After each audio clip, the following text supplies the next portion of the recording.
వి gold trusted gold buyers తాకట్టులో ఉన్న బంగారాన్ని విడిపించి ఈ రోజు ఉన్న మార్కెట్ ధరకే కొనబడును. మరిన్ని వివరాలకు సంప్రదించండి 7710772020. మొన్న శ్రీవర్షిని ఏమన్నది, ప్రతి ఏ ఆడపిల్లకు అన్యాయం జరిగినా నేను కూడా వస్తాను, న్యాయం చేస్తానన్నది. అమ్మా శ్రీవర్షిని, నాకు అల్లూరు శ్రీనివాస్ వల్ల నాకు అన్యాయం జరిగింది, నువ్వు వచ్చి నాతో పాటు కొట్లాడాలి, అల్లు శ్రీనివాస్ తీసుకొచ్చి నాకు అప్పచెప్పండి అంతే. ఇది ఒకటే. సో ఎప్పుడమ్మా మీకు ఎప్పుడు పరిచయం ఇద్దరిది? అది వద్దులేండి, మీరు అడిగింది చెప్పేసిన. ఎప్పుడు పరిచయం అమ్మ, జనాలకి తెలియాలి కదా. సరే తీసుకొస్తా. జనాలకి నేను రావాలి అనుకోవట్లేదు, అసలు నేను ఇప్పుడు కూడా రావాలి అనుకోవట్లేదు. మన శివరుద్ర గారు మా మామయ్యకు మంచి స్నేహితుడు, మంచి మిత్రుడు.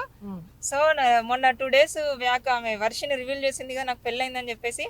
ఆ విషయం ఆయన తెలిసి ఇంత జరుగుతున్నా నాకు ఎందుకు చెప్పట్లేదు అని చెప్పేసి నన్ను మరి ఇక్కడ పట్టుకొని శివరుద్ర గారి దగ్గర పట్టుకొని వచ్చారు. కాబట్టి నేను ఈ 4 మాటలు మీలాంటి వాళ్ళు బయటకు వచ్చి మంచి పని చేస్తారు, ఎందుకంటే సనాతన ధర్మం అని చెప్పి బాగా కొట్లాడుతున్నారు. ఏం లేదు, మీరు నాకు అల్లు శ్రీనివాస్ అప్ప చెప్పండి.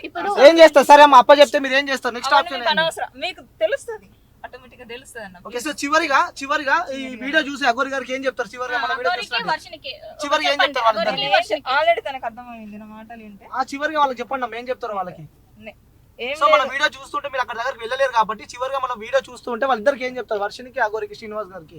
వర్షిని నిజంగా ఆడపిల్లనే అయితే అగోరి వల్ల నాకు అన్యాయం జరిగింది కాబట్టి నాకు తీసుకొచ్చి అప్పగించమ్మా, నాతో పాటు కొట్లాడు, నాకు ఆడపిల్లల కోసం కొట్లాడుతా అన్నావు కాబట్టి నాకు అన్యాయం జరిగింది, నువ్వు నా తరఫున కొట్లాడి నాకు అల్లూరు శ్రీనివాస్ అప్పచెప్పు.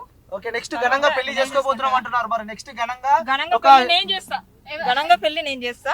వాళ్ళిద్దరికి చేస్తాను, అల్లూరు శ్రీనివాస్ తర్వాత అది నేను చేస్తాను, నాకు అప్పచెప్పండి. మీ మీడియా వాళ్ళు చేసే ఆ తర్వాత నేనే స్పెషల్ గా అన్ని ఛానల్స్ మరి పక్క ఇస్తాను, నాకు మీరు అప్పచెప్పండి అంతే, అది మీకు అనవసరం. పోలీస్ స్టేషన్ కి వెళ్ళి కేసు వేసే అవకాశాలు ఏమైనా ఉన్నాయా? కానీ పోలీసులు కూడా పెద్ద టార్చర్ గా మారి, నేనే పెద్ద పోలీస్ డిపార్ట్మెంట్ లో ఉన్నాను, అవసరం లేదు.